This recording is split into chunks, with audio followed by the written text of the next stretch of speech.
Ready happy birthday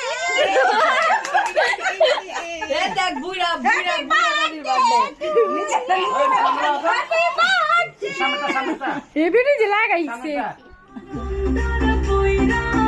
beta beta বলছো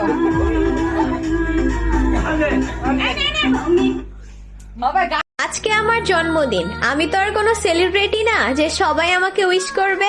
happy birthday to me.